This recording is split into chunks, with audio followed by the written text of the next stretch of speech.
एक electric scooter को अच्छा या बुरा क्या चीज बनाती है।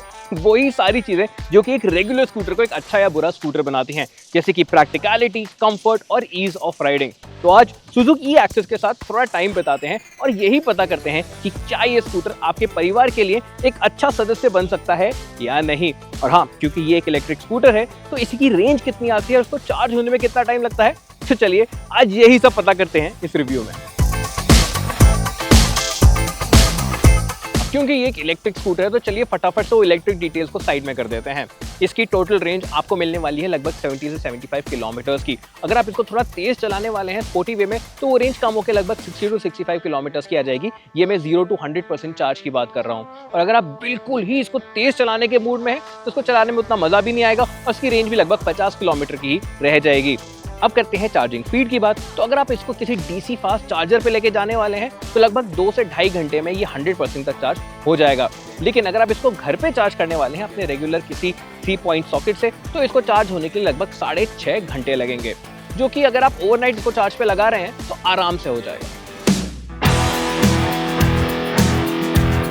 अगर लुक्स की बात करें तो सुजुकी ई-एक्सेस एक एलिगेंट लुकिंग स्कूटर है। हाँ, ये एक्सेस जितना मैस्कुलिन तो नहीं है, पूरी इसकी पर्सनालिटी ही डिफरेंट है। लेकिन एक बात तो मानना पड़ेगा कि ये भी काफी सोबर लगता है। अगर एलिमेंट्स की बात करूं तो जैसे इसका बीक आगे आता है इस मड फ्लैप के ऊपर, जिस तरीके से इंडिकेटर्स दोनों आगे के और पीछे के डिजाइन करे गए हैं, ये बहुत ही डिफरेंट है और वाकई इस स्कूटर को थोड़ा क्वर्की बनाते हैं। ओवरऑल स्टैंड जो स्कूटर का है वो लो है, लंबा है, तो ये वाकई ही एक अच्छा स्कूटर लगता है। और हाँ, फिर अगर डिटेल्स की बात करें, जैसे कि सामने की तरफ ये एलईडी बार भी दिया गया है, एलईडी लाइटिंग आपको सारी जगह मिल जाती है। ये तो मानना पड़ेगा कि ये स्कूटर बाकी सारे इलेक्ट्रिक स्कूटर से अच्छे से स्टैंड आउट तो करता है और उसके लिए इसका डिजाइन लाउड नहीं रखा गया बल्कि और चिल किया गया है। अब इसके डिजाइन के दो ऐसे एस्पेक्ट्स हैं जिसमें से एक मुझे बहुत पसंद आया और एक बिल्कुल भी पसंद नहीं आया। जो बहुत पसंद आया वो है इसके व्हील्स। ये जो अलॉय व्हील्स हैं ये काफी अच्छे लगते हैं दिखने में, प्लस इसके ऊपर ये डायमंड फिनिश भी दी गई है सिल्वर वाली, तो ओवरऑल ये काफी स्टाइलिश है। लेकिन वो चीज़ जो मुझे बिल्कुल पसंद नहीं आई वो है इसकी पेंट की फिनिश। इसके कलर ऑप्शंस तो अच्छे हैं, काफ़ी सारे भी हैं, लेकिन ये जो सामने की तरफ पेंट फिनिश है वो थोड़ी ग्रेनी फील होती है। अगर ये और हाई क्वालिटी की होती, अच्छी ग्लॉस होती तो और मज़ा आता। अब आते हैं एक अच्छे इलेक्ट्रिक स्कूटर के पहले पिलर पे, जो कि है स्टोरेज और प्रैक्टिकलिटी। और उस मामले में ये जो एक्सेस है ये एवरेज है। अब ये बहुत अच्छा फीचर है जहाँ पे आप इस सीट को ऊपर लॉक कर सकते हैं ताकि आपको सामान रखना और निकालना बहुत ही कन्वीनियंट हो जाए। इसको हटाने का तरीका भी बहुत सिंपल है, बस सीट को ऐसे ड्रॉप करिए और वो लॉक हो जाती है।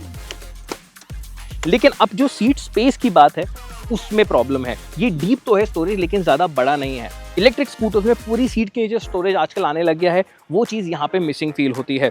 तो अगर आपको कुछ लंबा सामान रखना है या ज़्यादा सामान रखना है तो उसको एक के ऊपर एक स्टैक करना पड़ेगा और फिर उसको ऐसे दबा के बंद करना पड़ेगा। वो सामान आप आसानी से नहीं रख पाओगे। सामने की बात करें तो फ्लोरबोर्ड पे भी ज़्यादा जगह नहीं मिल जाती है कोई बैग कैरी करने के लिए। हुक्स जरूर मिलते हैं लटकाने के लिए। आपको एक हुक तो अपने यहाँ पे नीचे मिल जाता है सीट के, एक आपको एप्रन पे मिल जाता है और एक ऑफकोर्स यहाँ पे एक छोटा कभी होल भी दिया गया है जहाँ पे आपको छोटा मोटा सफाई का कपड़ा या अपने ग्लव्स उतार के रख सकते हैं। लेकिन ओवरऑल यहाँ पे प्रैक्टिकलिटी के लिए ज़्यादा कुछ खास मिलता नहीं है। ये जो साइड में जगह आप देख रहे हैं फ्लैप, ये फ्लैप भी चार्जर का फ्लैप है, ना कि कोई स्टोरेज कंपार्टमेंट है। और उसको अच्छा है कि कवर किया गया है ताकि वहाँ पे कोई मिट्टी या पानी धूल ना जाए। फीचर्स की बात करें तो सुजुकी ई-एक्सेस में वो सारी चीज़ें आ जाती हैं जो आपकी राइड के लिए ज़रूरी हैं। हाँ, यहाँ पे कुछ भी बहुत फैंसी नहीं है लेकिन कुछ मिसिंग भी फील नहीं होता। चलिए सबसे पहले ऑफकोर्स शुरू करते हैं इस चाबी के साथ। इस स्कूटर के साथ आपको ये कीलेस इग्निशन मिल जाता है, यानी कि ये चाबी आप अपनी पॉकेट में रख सकते हैं और उसको भूल जाइए। जब आप स्कूटर के पास आएंगे तो वो ऑटोमेटिकली डिटेक्ट करके अनलॉक हो जाएगा। इसके इग्निशन को ऑन करिए और चलते बनिए। और अगर जब आपको लॉक करना है तो उसको लॉक करिए, इग्निशन को लॉक करिए और चले जाइए। स्कूटर अपने आप जब की एक डिस्टेंस से दूर चली जाएगी तो लॉक हो जाएगा। और अगर पास खड़े खड़े भी लॉक करना है तो आप उसको चाबी से भी लॉक कर पाएंगे। ये डेफिनेटली एक बहुत ही अच्छा कन्वीनियंस फीचर हो जाता है। हाँ, और अगर एक पार्किंग लॉट में स्कूटर को ढूंढना है तो यहाँ से आप उसको बीप भी करवा पाएंगे। तो ये काफ़ी अच्छा फीचर है। दूसरी चीज़ की बात करते हैं तो वो है इसका ये 4 इंच का TFT डिस्प्ले। ये एक अच्छा कलर डिस्प्ले है लेकिन थोड़ा छोटा है। अब अगर कंपटीशन से कंपेयर करें जिनमें फुल बड़े TFT क्लस्टर्स आ रहे हैं तो ये तो उसके आसपास भी नहीं आता। लेकिन जो काम सुजुकी ने अच्छा किया है वो है इसके डिस्प्ले को ऑर्गेनाइज। यहाँ पे जो जो डिटेल्स आपको चाहिए होती हैं, आपका चार्ज स्टेटस कितना है, आपका स्कूटर आगे कितना चल सकता है, आपका स्पीड क्या चल रहा है, आप किस मोड में है, आपका ओडोमीटर रीडिंग क्या है, ट्रिप रीडिंग क्या है, वो सारी चीज़ें क्लियरली आपके सामने विजिबल रहती हैं। ये स्क्रीन अच्छी ब्राइट भी है, तो धूप में भी आपको इसको पढ़ने में परेशानी नहीं आने वाली है। प्लस रात में इसमें एक नाइट मोड भी आ जाता है जिसमें इसका बैकग्राउंड ब्लैक हो जाता है, तो तब भी ये आपको ज़्यादा ब्राइट रह के परेशान नहीं करेगा। तो हाँ, ये स्क्रीन फर्स्ट इंप्रेशंस में उतनी ब्राइट या अट्रैक्टिव तो नहीं लगती, लेकिन एक बार जब आप स्कूटर चलाने लगते हैं तो ये डेफिनेटली बहुत यूजफुल है। इसके अलावा आपको थोड़े ही और फीचर्स मिलते हैं। सबसे पहले ऑफकोर्स आपको एक USB चार्जर मिल जाता है जहां से आप अपना फ़ोन चार्ज कर सकते हैं, और दूसरा है ये किल स्विच। अब इसको आप स्कूटर को ऑन करने के लिए भी यूज़ करते हैं, और इसमें एक रिवर्स मोड भी आ जाता है। तो जब आप ब्रेक दबा के रिवर्स मोड दबाते हैं तो ये रिवर्स में चला जाएगा। थ्रॉटल को जब आप उल्टा देते हैं तो ये पीछे की तरफ मूव करने लग जाएगा। ये काफ़ी कन्वीनियंट फीचर होता है, स्पेशली अगर किसी नैरो पार्किंग से आपको स्कूटर को पीछे करके निकालना हो, तब ये काफ़ी काम आता है। अगर पार्किंग और कन्वीनियंस की बात कर ही रहे हैं तो एक और बात बोलना बहुत ज़रूरी है। ये एक छोटी लेकिन बहुत इंपॉर्टेंट चीज़ होती है, ये होती है ब्रेक लॉक। अब बाकी स्कूटर्स में बहुत सिंपल होता है, ब्रेक को खींचा, इसको लॉक किया और छोड़ दिया तो ब्रेक लॉक हो जाता है। तो अगर किसी इंक्लाइन पे आप स्कूटर को पार्क कर रहे हैं या फिर आप कहीं इंक्लाइन पे रुके हुए हैं तो ब्रेक लॉक कर सकते हैं ताकि स्कूटर पीछे की तरफ ना खिसके। यहाँ पे इसका मैकेनिज्म बहुत ही ऑड है।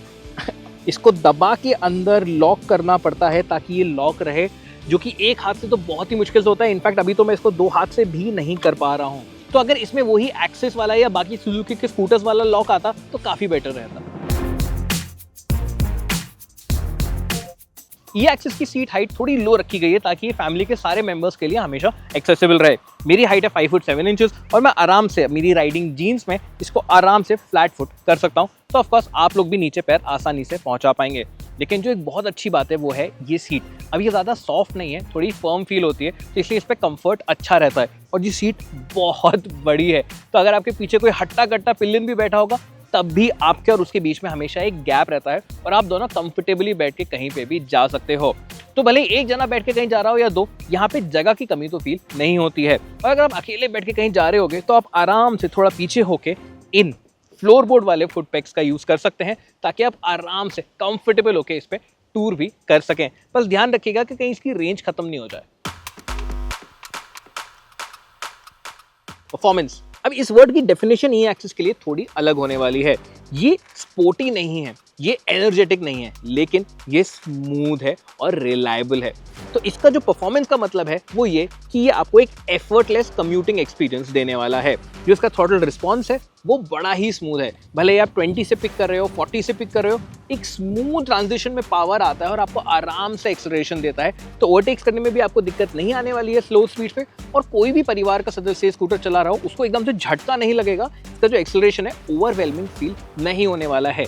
लेकिन हाँ, अगर आप किसी 50-60 kmph पे चलती हुई भी गाड़ी या बाइक को ओवरटेक करना चाहते हो तो वो शायद ये स्कूटर नहीं कर पाए, क्योंकि इसकी टॉप स्पीड लिमिटेड है 71 km/h पे, जो कि मेरे हिसाब से थोड़ी ज़्यादा होनी चाहिए थी। अब मोड्स की बात करें तो कहने के लिए तो इसमें 3 आ जाते हैं, लेकिन प्रैक्टिकली वो 2 ही हैं। एक है इको मोड जिसमें थ्रॉटल रिस्पॉन्स और भी ज़्यादा डल हो जाता है और जो स्पीड है वो भी 50-55 kmph पे कहीं पे कैप्ड है।